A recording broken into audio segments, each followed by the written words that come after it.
Hey everybody, welcome to my class spotlight for the newest class to the game Trove, the Shadow Hunter. In this video I'm going to do my best to answer the important questions: what is the new class, what is it capable of, and should I buy it? Now me personally, I always enjoy playing the archer classes, so I'm very familiar with the hunters, the rangers, the archers in various video games. I almost always play one. So we're going to take a look at the abilities for the Shadow Hunter and see how it stacks up. Alright, so its first ability is its passive ability called Dark Whispers. And Dark Whispers is actually a very important mechanic for this class. What it does is it places a mark over a target's head randomly. It just popped up in the background there over that skeleton's head, you can see it there.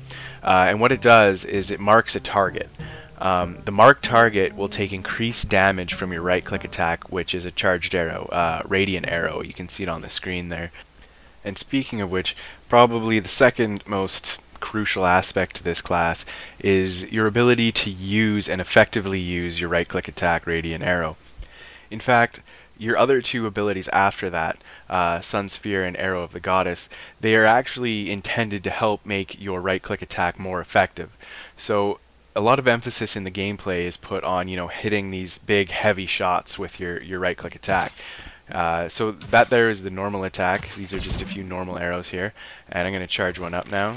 So you can see when it's fully charged, it has that glow to it there. It does quite a bit more damage, obviously. It takes only a couple seconds to charge. Alright, and now how do our other abilities work? Alright, so Sun Sphere is a landmine, and what it does is when enemies come within proximity of it, it actually stops them in their tracks. And when I say stop them in their tracks, I mean it freezes them in place. If they're jumping, they're going to stop in the air. If they're mid-attack, they're going to stop. So it's good for those clutch moments. I'm not sure if you saw it there. I actually find what a good strategy is I will try and throw it out beforehand. And then I will lure enemies towards it, kind of like that. And as you can see, it stops them dead in their tracks. The nice thing about it too is the fact that since it stops them, it does give you time to kite and run away, but probably more useful is the fact that since your Dark Whispers mark is random, it gives it that few extra seconds. As you can see, it's not coming up at all right now, and it never did. But it does give it that extra few seconds for it to pop up. I mean, it's more time for it to maybe randomly appear. So you kind of stall until it pops up, because on its own, your right click attack doesn't do a ton of damage, but it, with the mark, does a lot of damage. You can see right there, it almost one-shot that skeleton. It only took one more normal attack. But as you can see here, without the mark, it only took off half its life. So it does quite a bit less damage. So hypothetically, if you're in a scenario where the mark isn't popping up over anybody's head, what I like to do is I will throw the mine out first, and then I will proceed to just start with normal attacks. Now I know the mark's over his head already, but pretend it isn't. So as you can see, you do have a long range, and it gives you lots of time while the enemy is running towards you to back up, keep feeding arrows into the enemy. And if you at no point get the mark, it's still a pretty effective way to just gradually kill enemies. And as you can see there, when the mark does show up, you've already taken down a bunch of their life. So when the mark comes up, you're able to just finish them off nice and quick. Now, of course, if you're lucky, the mark is just going to appear over an enemy's head before they know you're there. So with luck, you'll be able to use a charge shot as an opener, and you should be able to, almost kill them right off the bat. And if not, you can just whittle off what's left of their HP with normal attacks. As you can see there, the enemies will sometimes run around your mines, so it can be a useful trick to, kind of get the hang of maneuvering enemies into them. It's an effective peel to get them off of you. And as I'm sure you've noticed by now, the Shadow Hunter is an extremely deadly class in wide open spaces. So if you find a big open spacious dungeon, you're going to have a great time, to say the least. It does struggle a lot more in small close spaces. As you can see, as enemies pile up, it does get harder and harder to whittle them down.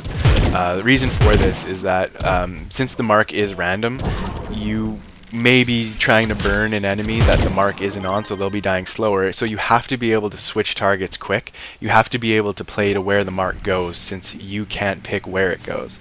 So it's a little bit responsive, and it does add a different element to being a good Shadow Hunter in this game. So, how do we combat our disadvantage in small tight spaces? Well, the nice thing about Dark Whispers, aside from being a passive, is that it will actually highlight enemies. That's not a very good example there, but basically what happens when the target becomes marked, you're actually able to see them through walls, and they'll come up as a purple silhouette so that you can see where they are, and you're actually able to charge your radiant shot, your right click, and fire it through walls. So you can, if you're lucky, get a shot off or two so that you go in and the fight is already in your advantage. The enemy's already missing a bunch of their life. So since your normal attack isn't very fast and you have to charge your right click and you have landmines to kite, the class can feel kind of slow at times, but I'm going to show you guys something I kind of made up, I guess. I don't think it's anything groundbreaking, but I just haven't really seen any of the other Shadowhunters do it. And what it is you alternate clicking between your left and your right click, and as you can see, it gives you a little bit of a rapid fire, and all you're doing is you're casting your basic attack and you're also casting your uncharged radiant shot. So back and forth, I mean, it's just like a little bit of a rapid fire. The uncharged radiant shot seems to just do basic damage, so it's not something I would go out of my way to open with because it just kind of wastes energy, right? But the thing is that if you have an enemy running at you like this, and they're super close, and you just don't want to get hit, and whatnot, and they only have a few hits left, it's better to just alternate between the two clicks, just to get out that little bit of extra damage to finish them off, so that you're not wasting a good chunk of energy on a landmine. And this is more useful, obviously, when there's more enemies, since it's a little bit better energy management. Alright, and lastly, just because I haven't touched on it yet, the ultimate attack, your level 5 ability. Basically what it is it just applies your mark to all the enemies within a certain vicinity of you, within a certain range. It's handy, it's good for the statues that spawn lots of enemies, because you can throw a landmine down and you can mark all your enemies and you can try and burn them quick. The other nice thing about it is that aside from marking all your enemies, it gives you one shot with boosted damage to your radiant shot. So basically when you cast your ultimate, it marks all the enemies, and your next radiant shot on top of hitting the marked enemies is going to do even more bonus damage as well. As you can see, there was the silhouette there of the marked enemy. You can see it a lot better now. I'm going to try and maneuver around here so I can get a shot through, just to show that it does in fact hit enemies through. Yeah, there you go. Yeah, nailed him that time. Alright, and as I was saying, I'm going to showcase the ultimate here. So when I activate the ability, you'll notice my weapon will start glowing.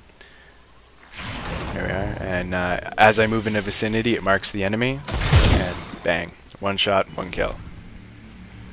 Alrighty, so I spliced in a little bit of extra gameplay footage here. As you can see, got the mark right off the bat that time. Nice, quick, easy kill there.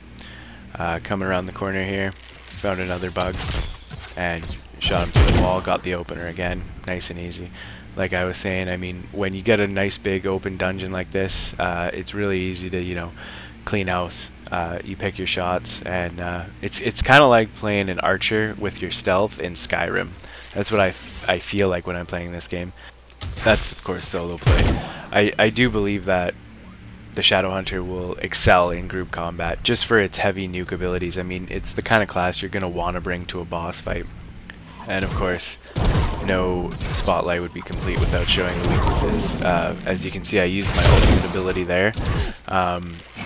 Radiant shot will hit more than one enemy, so I mean, if you have a lot of enemies in a room, it is good to use it, and as you saw, I trapped them, I locked them in spot, and I was able to finish them quickly. Of course, now my ultimate is on cooldown, because I used it a little prematurely, I suppose, and as you can see here, I don't really have any tools aside from, constant kiting, and fighting off being energy starved, and backtracking to basically stay alive. I was actually worried I was going to die when I was recording this, because I wasn't sure how I was going to pull through. I mean, I know I have potions, but still, you can go full health just like that. You can go full health to empty real quick.